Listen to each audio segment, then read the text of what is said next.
karena Papua, apalagi Papua Pegunungan yang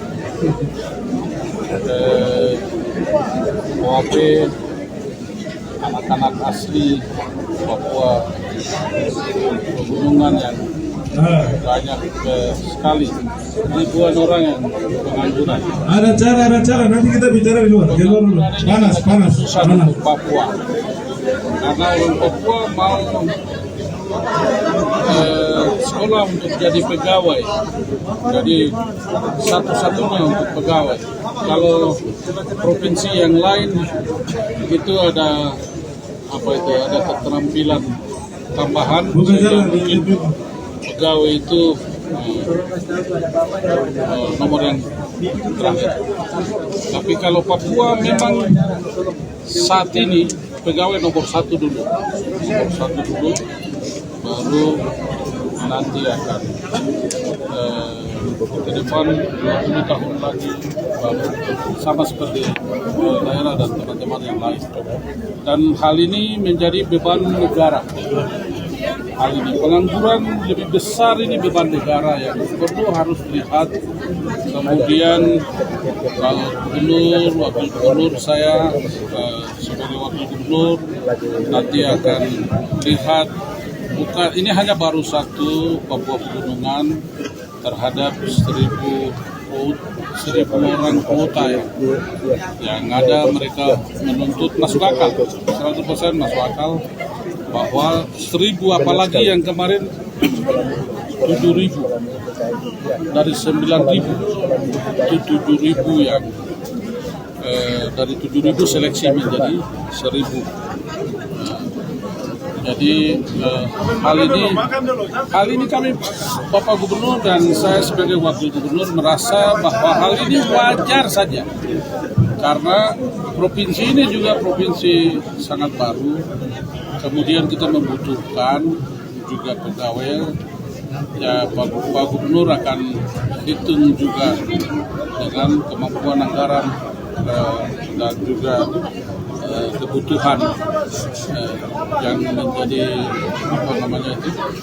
tenaga bekerja yang membantu kami di instansi yang ada, OPD yang ada, dan nanti akan pelan ke sana. Tapi pasangkrit yang dibuat ini sebenarnya belum saatnya juga kami lihat. Memang anak-anak kita banyak yang pintar, mereka bisa bersaing dengan seperti provinsi yang lain.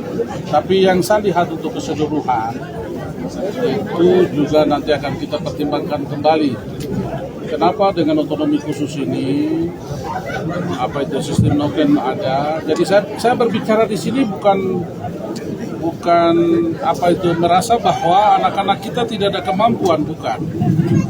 Tapi juga kita akan lihat menjadi PR lebih besar, supaya membangun pendidikan ini, manusia ini harus hilir sampai hulu. Jadi terutama di pedalaman-pedalaman yang tidak menunjang sarana dan prasarana yang lebih lengkap, itu juga satu faktor kekurangan.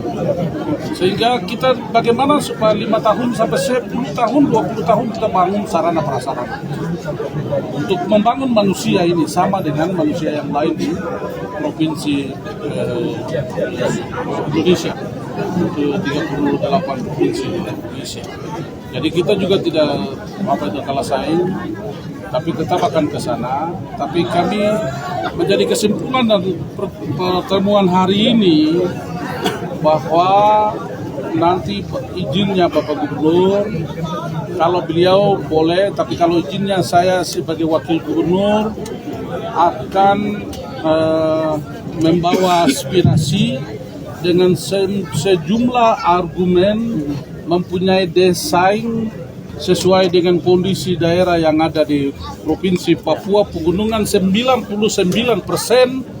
orang asli Papua ini, supaya nasib mereka ini jangan terkatung-katung, tapi harus perlu diangkat mereka ini. Sehingga beban negara, beban pemerintah hari ini adalah beban negara. Ini tidak boleh, sirkulasi air ini tidak boleh lama tinggal. Jangan biarkan, tapi dikasih jalan supaya nanti lama tinggal juga air jadi warna banyak, jadi biru, jadi putih, jadi merah. Jadi saya pikir pemerintah pusat akan lihat hal ini, dan apalagi Tuhan bekerja di hati mereka supaya hati mereka itu seperti batang air yang mengalir-alirkan tujuan yang Tuhan mau. Jadi itu pasti.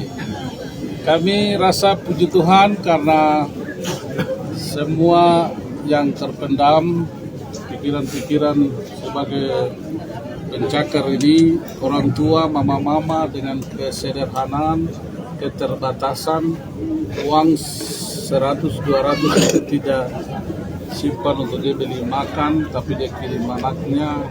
Dia setelah sekolah selesai, dia sudah S1, S2, sudah kembali tidak ada pekerjaan, baru dia nganggur. Ini satu masalah besar. Masalah mulai dari rumah tangga sampai dengan masalah pemerintah. Jadi kita bisa katakan bekerja, melayani, membangun, tapi manusianya kita belum diatur dengan sirkulasi bagus. Ini juga mandek. Jadi Pak Gubernur dengan saya sebagai Wakil Gubernur membantu beliau, kami lihat serius untuk membangun manusia ini secara utuh, bukan separuh-separuh.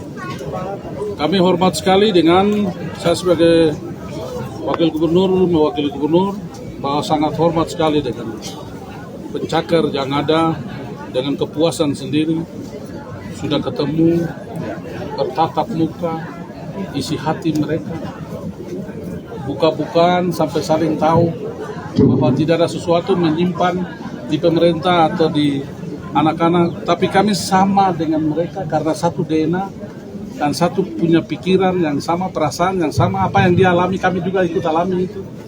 Jadi kami besok akan ambil keputusan. Jadi saya ambil keputusan bahwa tanggal 6 ke atas ke Jakarta menghadap semua dokumen 7.002 kasih ke sana supaya biar cicil akan selesai dan tiap tahun akan datang. Tapi saya harap di sini bahwa semua anak-anak Tuhan yang ada di sini berdoa untuk nasib yang tergantung, nasib ada di persimpangan dalam, supaya Tuhan memutuskan. Itu semua memutuskan. Satu dari semua ini saya titipkan bahwa Bapak Gubernur dengan saya sebagai Wakil Gubernur itu senior untuk semua, dan tidak ada pandangan dan hati jujur bahwa tidak ada politik pecah-pecah, supaya ini kelompok ini kelompok saya, ini kelompok dia, ini kelompok lain, tidak ada. Apalagi dengan 1.500, 400 lebih, hampir 500 orang yang ada ini milik daripada Bapak John dengan Bapak Wiswabun. Kiranya Tuhan akan memberkati kita sekalian. Shalom. Selamat siang.